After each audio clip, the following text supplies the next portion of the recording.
안녕하십니까.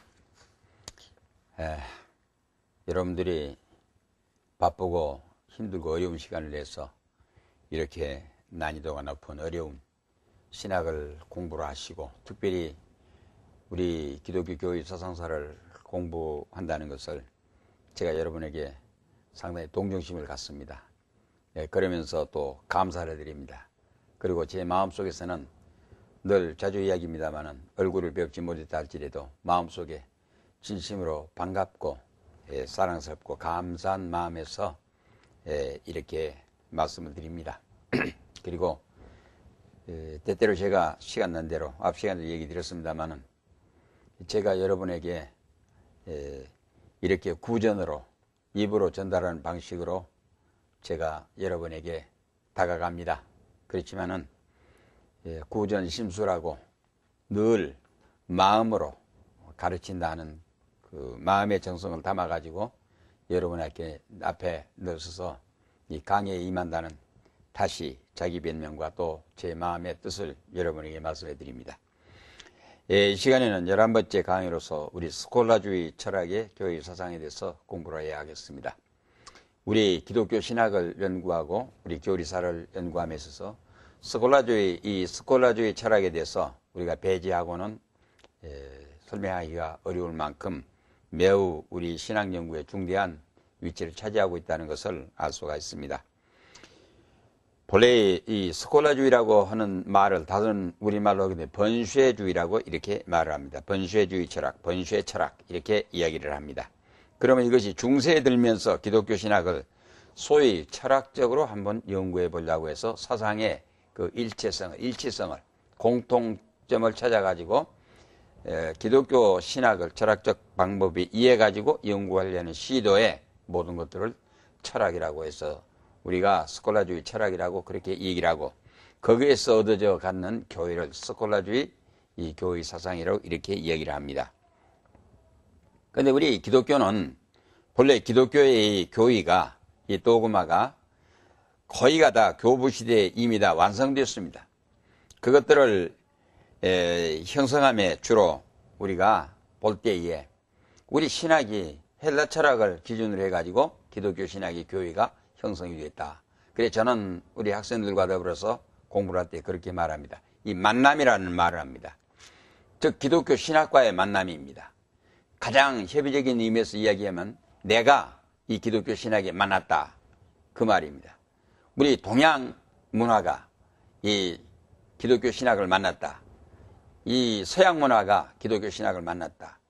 그러면 여기서 스콜라주의 철학, 그러게 되면 헬라 철학이 이 기독교 신학과 만났다. 이런 의미입니다. 그런데 이 기독교 신학과 만나면 지금까지 우리가 인류 역사를 통해서 놓고 볼 때 엄청난 새로움의 변화를 일으켰다. 그걸 이제 우리가 알 수가 있습니다. 쉬운 예로 이야기하게 되면 우리 한국 나라에 기독교가 정식으로 들어온 것은 1832년 7월 15일로 이렇게 해서 독일계 화란인 구즐라프 선교사가 개신교 제일 처음 먼저 우리 한국에 주입에 들어왔습니다. 순조 왕 때지요.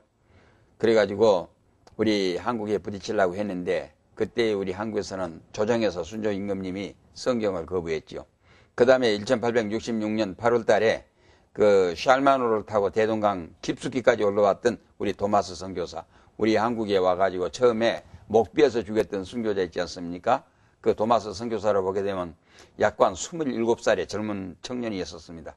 그 사람이 이제 성경을 가지고 와서 우리 한국에 전도하고 헐려다가 마지막 이제 칼에 목이 잘려갖고 죽는데 그 순간까지라도 나 목을 자른 것은 좋습니다만 성경 받아주시오 해가지고 애원을 하면서 마지막까지 그 성경을 맡기고 갔다는 우리 순교사와 같은 얘기를 들어보면 대단합니다. 그러니까 이 말은 곧 뭔가 하게 되면은 내가 누구와 만나느냐 함에 따라 가지고 부부가 이루어지고 가정이 이루어지고 부모와 자식의 윤리관계가 이루어지고 친구가 이루어지고 사회가 이루어지고 그렇게 됩니다. 마찬가지로 우리가 지금까지 전통적으로 내려왔던 그 사상 속에 우리 기독교 신학이 부딪혔다는 이거 대단히 중요합니다. 우리 한국 나라가 1882년 이후에 우리 한국 나라가 이 수교가 본격적으로 되면서부터 한미 통상조약, 즉 제물포 조약이 시작되고 1884년 그때 이제 9월 달에 그 알렌 선교사가 알렌 이 박사님이 미 공사관의 공예 자격으로 우리 한국에 왔지 않습니까? 그리고 이제 1884년 12월 달에 그 우정국의 방화 사건, 즉 갑신정변이 일어났지 않습니까? 그럴 때 민비의 조카였던 민영희 씨가 이제 자기 그 칼에 맞아갖고 어깨가 무너져서 죽을 뻔했는데 그때 알렌 선교사가 그걸 치료해 줘가지고 그래서 이제 민비하고 가까워지게 되고 그 다음에 고종 황제한테 얘기를 해서 우리 한국의 선교의 문 열려가지고 그래서 1885년 4월 5일 날 우리나라에 정식으로 기독교 이제 선교사가 들어오게 되지 않았습니까? 그런데 우리 한국의 기독교 신학과의 한국의 역사와의 만남, 이건 매우 아주 대단한 중대한 뜻을 갖습니다.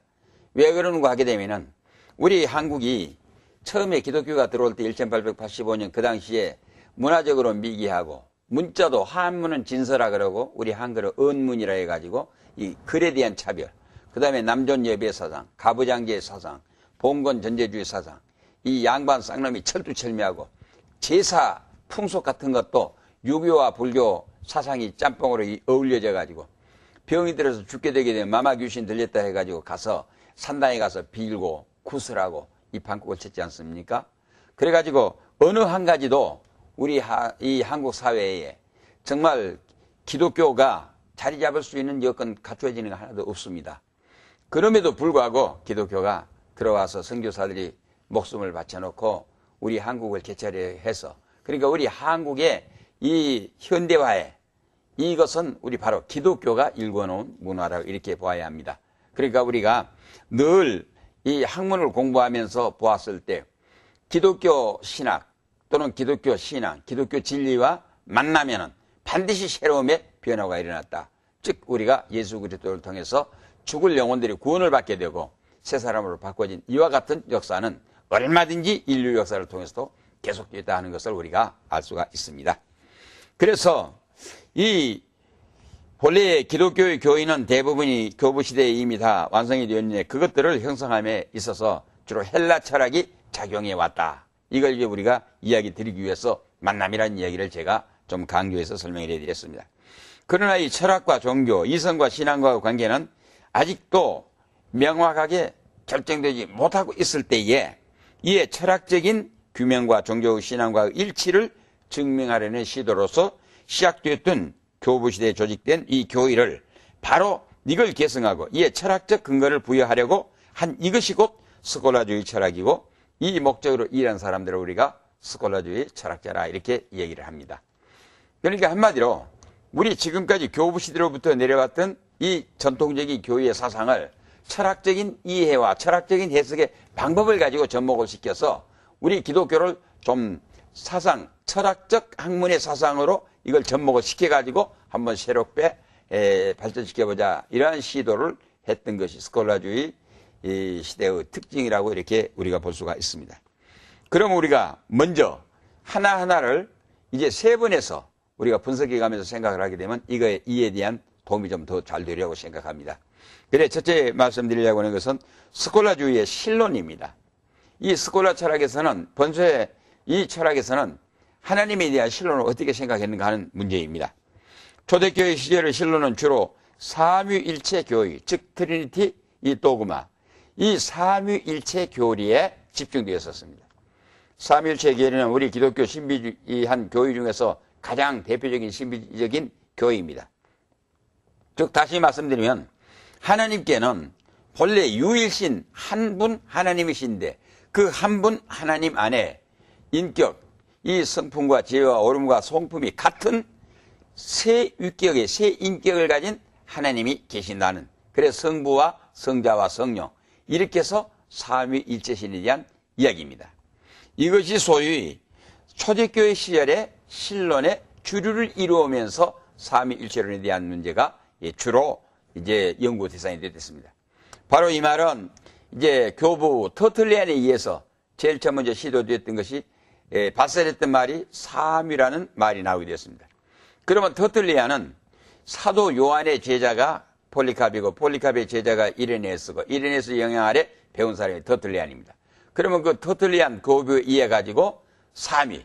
그러나 그거는 그의 학설이 아니라 성경에서 말씀하고 있는 진리를 확인시켜 가지고 그러한 용어를 붙여서 나타났던 것입니다.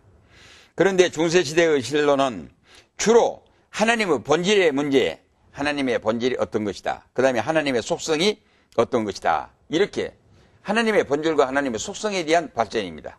그러면 하나님의 본질 얘기할 때 하나님의 절대성, 유일성, 영원성, 그래서 하나님의 자존성으로부터 시작해가지고 이거는 하나님만이 갖는 본질, 바로 이것과 함께 그의 속세, 이 attribute, 그의 성품.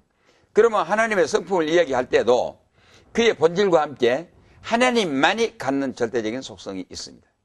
그런가 하면은 하나님께서는 보편적인 속성을 가지고 우리 인간에게 이성적으로 전달을 해서 우리 사람들로 하여금 모방적이나마 우리가 따라서 가질 수 있도록 이렇게 했습니다. 그래 저는 이 조직신학을 강의하면서 그렇습니다. 늘 제가 시간 이야기 드린 대로 하나님께서 우리 사람을 만드실 때 우리와 같이 우리의 모양, 우리의 형상을 따라 사람을 만들지 하시고, 이거는 우리라고 하는 것은 복수형으로 나온 것은 성부, 성자, 성령 삼위일체께서 우리 인간을 창조하실 때 협의하시고 만드셨다 그 말이요. 그 다음에 이제 스가랴서 6장 13절에 가면 거기에 평화의 인원이라는 게 나옵니다. 거기에는 이제 성부와 성자와의 직접적인 관계를 이해합니다만은 우리가 성경에 주로 사상을 놓고 봤을 때 인간과의 구속 언약을 세우려고 할 때 삼위가 소위 이 언약을 세우는데 이 언약의 실천은 어떻게 돼요? 예수 그리스도 십자가에 못 박혀 죽으심 아니겠습니까? 그러니까 발기자는 성부 하나님이요, 시행자는 예수 그리스도 성자시요, 그 다음에 이를 적응해서 하는 것 성령의 몫으로 이렇게 우리가 이해를 하고 들어가게 되어 있습니다. 그런데 천지 창조를 하시고 인간을 만드실 때 하나님 닮음의 속성이 영원히 죽지 않는 우리 생명력, 하나님 닮음의 생명력, 그 다음에 이 하나님 속성 가운데서 절대적인 속성이 아닌, 즉 만물의 영장으로서 지배하고 주관하고 다스려 나갈 그 지혜는 어디 나왔느냐? 하나님이 우리 인간에게 주신 이 이성을 통해서 알게 되었습니다. 그래서 이것을 가지고 만물의 영장으로서 우리가 만물 하나님의 피조우세계를 대표해서 하나님 앞에 나아갈 수 있도록 이렇게 됐다, 이렇게 말씀드릴 수 있겠습니다.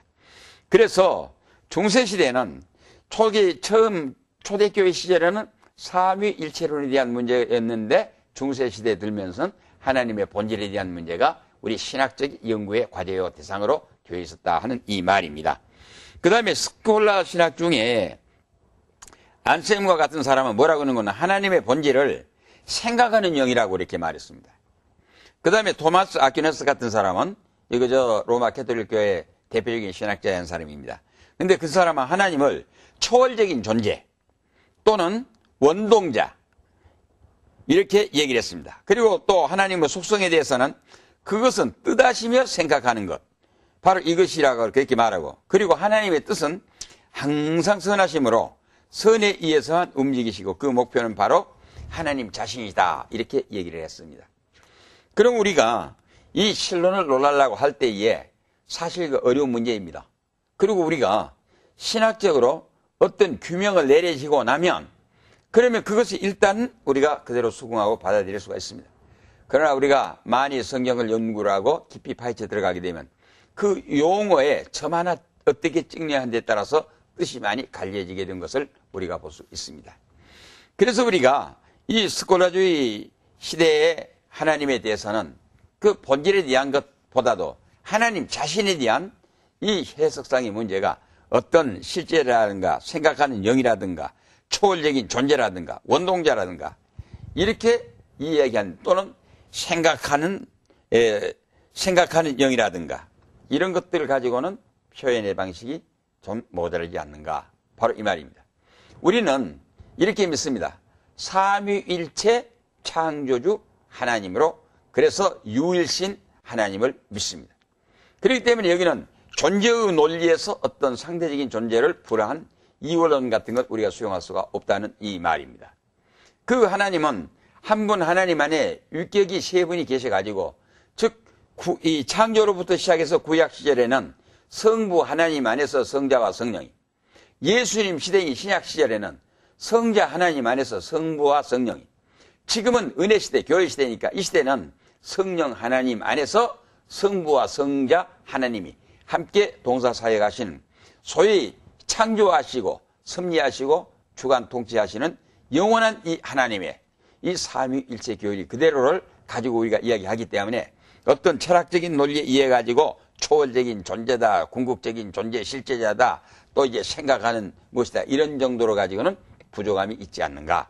그러나 이제 한 가지 이야기할 수 있는 것은 소위 철학적 논리의 의미에서 철학적 방식으로 표현하려고 보니까 하나님에 대한 바른 입증을 순수 신학적 의미에서 이야기를 하지 않기 때문에 그와 같은 답을 내리고 있지 않은가, 이렇게 얘기해 볼 수가 있습니다. 그래서 여기서 우리가 그러면 스콜라주의의 기독론은 예수님에 대해서는 어떻게 생각했느냐 하는 이 문제입니다.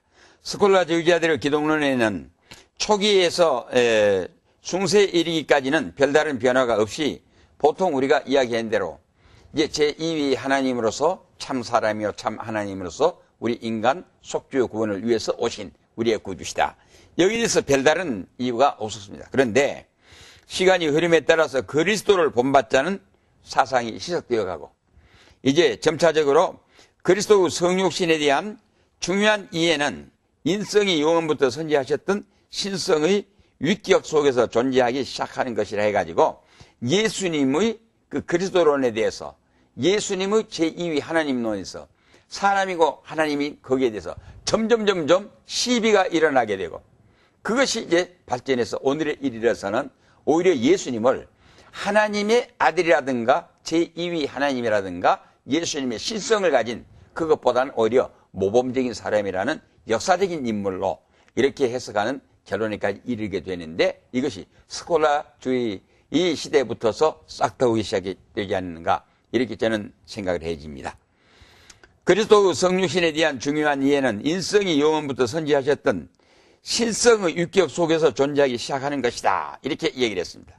그래서 특별히 우리가 이 캐톨릭 교회의 대표적인 신학자의 한 사람이라 하고 이 스콜라 철학주의 시대의 신학자로 활동했던 토마스 이 아퀴누스는 그리스도의 인성 속에는 유격적인 실제가 전혀 존재하지 않았기 때문에 그리스도의 안에는 오직 한 실제만이 존재한다, 이렇게 보았습니다.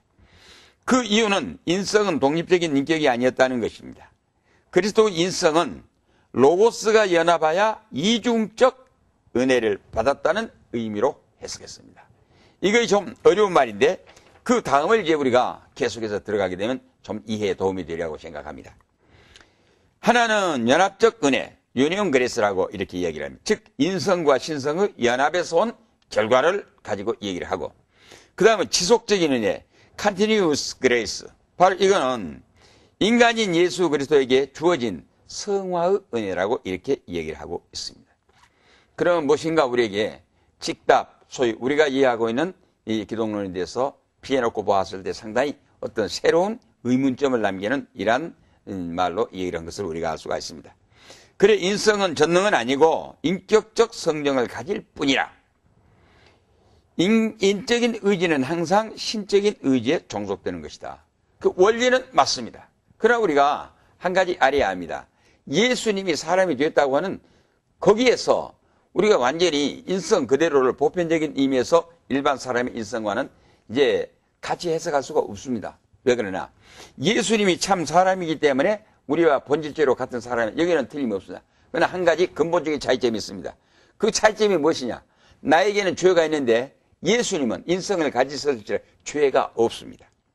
그러면 죄가 있는 인성과 죄가 없는 인성은 근본적인 차이를 가져올 것이기 때문에 이걸 우리가 이 보편적인 의미에서 일괄적으로 이렇게 같이 해석하고 취급한다는 것은 무엇인가 아쉬운 잘못을 가지고 있지 않는가, 이렇게 생각할 수가 있습니다. 그래서 이들은 그리스도는 우리에게 순종, 겸손, 성실, 의 및 바른 덕들이 모범을 제시하신 것이다. 이 모범설에 가서도 앞으로 엄청난 차질을 일으키는 이질적인 이론으로 발전하게 됩니다만 일단 이렇게 시도에서 시작됐다 하는 것을 우리가 봅니다. 우리가 어떤 것을 통하여 도달한 사랑은 죄사함을 얻는데 도움을 준다, 이렇게 얘기를 하고 있습니다. 그러니까 우리가 믿고 있는 것은 우리는 저쪽으로 무능을 믿습니다. 전부 우리의 속죄라든가 구원이라든가 모든 것은 하나님의 은혜다 맡겨놓고 믿습니다. 그런데 여기서 한 가지 유의해두고 그렇게 될 수밖에 없는 것은 우리 기독교는 처음부터 계시 종교입니다. 계시 종교라는 것은 하나님이 찾아오신 종교라 그 말입니다. 그러니까 어거스틴가 고백했던 대로 나의 모든 신앙적인 것만이 아니라 나의 존재와 이 형식의 모든 전체가 원인의 제공자, 발생자, 일으키신 분은 하나님이란 말입니다. 마찬가지로 우리의 종국의 마감은 하나님입니다. 그래서 제가 늘 여러분들에게 늘 같이 한 자리에서 공부를 하지 못하기 때문에 늘 주의 깊게 환기를 시켜드리는 말은 그것입니다. 하나님은 지금도 살아계신다. 그 하나님이 나와 함께 하신다. 그 하나님이 나를 들어주신다. 그러므로 나는 하나님의 일을 하는 사람이다. 정말로 우리가 이 신론이나 기독론이나 은혜의 구속에 대해서 구원에서 바로 이해를 한다고 하게 되면은 나의 스스로의 능동성이라는 것은 완전히 하나님 앞에 무가 되어버립니다. 그리고 모든 것을 하나님의 은혜, 하나님의 처분 앞에, 즉 내가 앞으로 살고 죽고 일하고 기동하고 나의 모든 전체를 하나님의 주권에 맡겨놓고 순종하면서 믿고 따라가는 이러한 그 기독교 성경적 신앙을 가지고 우리가 설명을 해야 맞습니다. 이렇게 이야기하겠습니다. 그래서 우리가 예수 그리스도가 무슨 모범이 되었다든지 도움을 주는 정도라든지 이런 해석 가지고는 우리가 생각하는 하나님의 절대적인 주권이라든가 하나님의 절대적인 이 권위 앞에 우리가 바른 해석을 하는데 약한 점을 가지고 있지 않는가.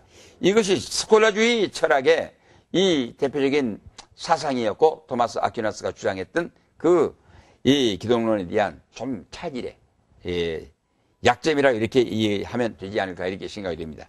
그래서 부활이나 예수 그리스도의 부활, 승천, 보좌에 앉으심도 이 교훈에 관련되며 특히 하나님의 보좌 우편에 앉으심은 승귀하신 그리스도가 거기에서 인간들에게 은사들을 보내시기 때문에 중요하다 그렇게 얘기를 했습니다. 그런데 이거는 그렇지 않습니다. 처음부터 모든 전체가 중요하고 귀하고 참 은혜롭고 전적으로 하나님의 주권적인 이 태도, 행동에 따라서 되어지는 것이고 바로 여기에서 예수 그리스도가 이 과정을 놓고 볼 때는 십자가에 못 박혀 죽으셔서 이런 과정을 밟으셨습니다만은 결론적으로 봤을 때는 모든 시종 일관 전적으로 하나님의 주권 의지에서 되어졌다는 것을 우리가 볼 수가 있습니다. 그렇기 때문에 여기서 늘 우리는 모범설이라든가 어떤 도움을 준다는가 이런 의미에서 해석보다는 적극적인 의미에서 우리는 하나님 말씀 믿고 순종하면서 따라가면 된다 그 말입니다. 왜? 하나님은 살아계시기 때문입니다. 또 이제 순종은 뭐냐? 하나님 안에서 예는 죽어도 예라 하고 아닌 것은 아니라 바로 이 말입니다. 예수님께서 마태복음 5장 이 산상보험을 가르칠 때 예는 예라고 하고 아닌 것은 아니라고 하라. 예에서 빛나는 거 어긋나는 건 죄인이라고 말씀했습니다. 그리고 사도 바울 선생님은 고린도 교회에 편지하실 때 고린도 후서 1장 19절에서 21절까지 우리 그리스도 예수 안에 있는 사람은 예하고 아멘하여 하나님께 영광을 돌리니라 이렇게 말씀해 주셨습니다. 바로 이것은 우리 예수 믿는 사람들이 모든 것을 첫째는 나의 삶 자체가 긍정인데 이 긍정이 하나님 안에서 되어진 것입니다. 하나님 안에서 되어진다는 것은 나의 능동성을 과시한 것이 아니라 하나님을 믿는 믿음으로 하나님께서 능동적으로 나를 통해서 나에게 베풀어 주시고 해 주실 것이다 그 말입니다. 아마 이런 의미에서 보았을 때 앞 시간에 얘기 드렸던 그 어거스틴의 사상, 어거스틴의 그 기도의 신앙적인 고백, 이 국가, 사회, 민족 모든 것 물론이지만은 나의 존재와 나의 기쁨과 나의 축복과 나의 기대와 나의 희망과 모든 그것들 전체가 바로 하나님이십니다. 하나님이 주권하에 나는 되어진 것이고 하나님 은혜로 되어진 것이지 내가 능동적으로 하는 것은 아무것도 없습니다 하는 이러한 고백으로 연결된다는 걸 우리가 볼 수가 있습니다. 그 다음에 이제 스콜라주의의 교회론에 대해서 좀 이제 우리가 알아봐야 하겠습니다. 이 스콜라주의의 교회론을 보게 되면은 초대교회 시절부터 중세기 초까지는 교회의 교리를 그대로 받아들였는데 그 외에도 교회의 지도에 만족하고 살아왔습니다. 교회에 대해서 불평불만 없고 교회에서 가르쳐준 교리를 그대로 받아들였습니다. 그런데 10세기 말경에 이르러서 기독교를 개인적인 경건의 차원에서 이해하려는 운동이 시작되었습니다. 기독교에 대한 이해 자체도 외부적 제도로 인식됐지 내적이고 영적인 생명의 관계는 별다른 의미가 없었다. 이렇게 중세 말에 이르기까지는 되어 왔습니다. 그러니까 지금도 앞 시간에 제가 얘기했습니다만 로마 캐톨릭 교회에서는 개인적인 신앙의 고백이 중요한 것이 아니라 그 사제들이 시킨 대로 따라만 가면 된다는 주의입니다. 즉 제가 이제 직설적으로 표현하면은 현재 우리 교회 안에 예배당에 다니는 사람이 있고 예수 믿는 사람인데 이건 다릅니다. 예수를 믿는다는 것과 예배당에 다닌다는 것은 다릅니다. 그리고 예배당에 다니는 사람들은 목사님이 시킨 대로만 하면 된다 그 주의입니다. 그건 성경적 사상하고는 다릅니다. 성경은 내가 죄인이라는 것부터 시작해서 자기 고백에 의해서 우리 기독교 신앙이 이루어지기를 이제 성경은 말씀하고 있습니다. 이제 우리가 소위 클러니를 중심으로 해가지고 일어난 이 운동은 확실성과 체험, 회심, 경건이 중요한 특징으로 이루어져 가고 있는데 이 새로운 각성과 새 운동은 십자군 운동을 일으켰고 수도원을 설립하게 되었고 열성적인 신앙 형태로 발전하게 되었는데 이것이 뭔고 하게 되면 결국 우리가 과거에는 집단으로만 얽혔는데 점점 개인적으로 이제 새로운 인식의 전환, 이 새로운 인식의 전환을 이루면서부터 개인적인 운동이 결국 자기 스스로가 확실성을 가져야 하게 되고 확실을 체험해야 하게 되고 회개해서 회심해야 하고 경건해야 하게 되고 이런 각성과 함께 새로운 운동이 십자군 운동 같은 것 또는 수도원을 설립하고 열성적인 경건신앙생활 운동으로 발전하게 되었습니다. 이것이 스콜라주의에 대한 새로운 인식의 접근이라 이렇게 이야기할 수가 있겠습니다. 이 운동의 목표는 수도원의 엄격한 훈련, 성직자들의 금욕제도, 교회의 속권에 대한 무우수성, 현세의 생활에 대한 부정, 내세를 명상하는 것, 다시 신비주의적인 그 합일한 생활을 이제 시도했던 이런 것들이 스콜라주의의 교회론과 함께 발전하게 되었던 내용입니다. 이렇게 얘기할 수 있습니다. 그래서 교회는 세상을 아래로 보는 태도를 고친 것이 아니고 세상을 이기는 것보다 영적으로 변하는 것으로 이러한 그 교회관을 가졌다는 말입니다. 그리고 이단에 대해서도 이레네에서는 성경의 교리를 부인하는 자가 이단자로 이렇게 얘기를 했습니다. 그런데 그레고리 7세 같은 분은 교회를 반대하는 자가 이단으로 이렇게 이단에 대한 개념도 점점 바꿔졌습니다. 그러나 이단에 대한 문제는 앞 시간에 이야기를 했기 때문에 여기에서는 생략하고 스콜라주의의 속죄론에 대해서 좀 생각해 봐야겠습니다. 토마스 아퀴나스는 속죄의 절대적인 필요성을 부인했습니다. 우리가 예수 그리스도에 의해서 속죄의 구원을 받아야 한다는 이 절대적인 교리 자체를 그렇게 탈깝게 생각하지 않고 부인했습니다. 하나님은 속죄가 없어도 죄를 용서하실 수 있었다. 바로 속죄의 방법은 하나님이 택하신 것이지 절대적 필연성은 아니라는 주장으로 이렇게 내세웠습니다. 이거는 매우 위험스럽고 잘못된 사상이라는 걸 우리가 먼저 전제로 알고 들어가야 합니다. 토마스에게 있어서 그리스도의 대속적 고통은 우리 속죄의 기반이라고 이렇게 얘기해요. 그러나 그리스도의 구속의 은혜가 어떻게 전달되는가의 문제는 명쾌하지 못하게 설명하지 못했단 말이에요. 그러니까 어떤 것은 그런 것도 같고 그러나 결론은 그것이 아니고 이렇게 애매한 소리로 주장을 내세웠다는 것은 상당히 아쉬움을 갖게 합니다. 이렇게 볼 수가 있습니다. 그 다음에 그리스도의 이 중보 사상은 확실하나 인간의 공로 사상과 결합되어서 애매한 점을 보였다. 이렇게 우리가 풀이해볼 수 있습니다. 그리스도의 구속 사역의 열매들은 죄 사함과 마귀로부터 해방, 휴 형벌에서의 면제, 그리스도 즉 하나님의 진노를 가라앉히심, 이러한 하늘문이 열리는 것들, 이런 것들을 여기에다 포함시켰다 이 말입니다. 토마스가 그리스도를 교회의 머리로 말한 것은 아주 중요한 착상이 있었다고 할 수 있습니다. 그러나 이 세상 그리스도의 사랑에 압도되어 선을 행하도록 격려받으며 그것으로 죄사함을 얻을 수 있다는 인간의 공로 사상은 중세신학을 대변하는 것으로서 이 은혜사상 교리에 비춰서 상당히 잘못됨이 있지 않느냐 이러한 답을 갖게 합니다. 그 다음에 이제 스콜라주의의 인간론과 이 스콜라주의의 성례론 같은 것이 계속 나옵니다만은 시간 관계로 이걸 간단하게 마무리를 드려버려야겠습니다. 스콜라주의의 인간론은 하나님의 형상에 대한 의논과 논리와 원죄 및 은총론에 대한 토론이 주 연구의 대상으로 발전했다는 걸 우리가 볼 수 있습니다.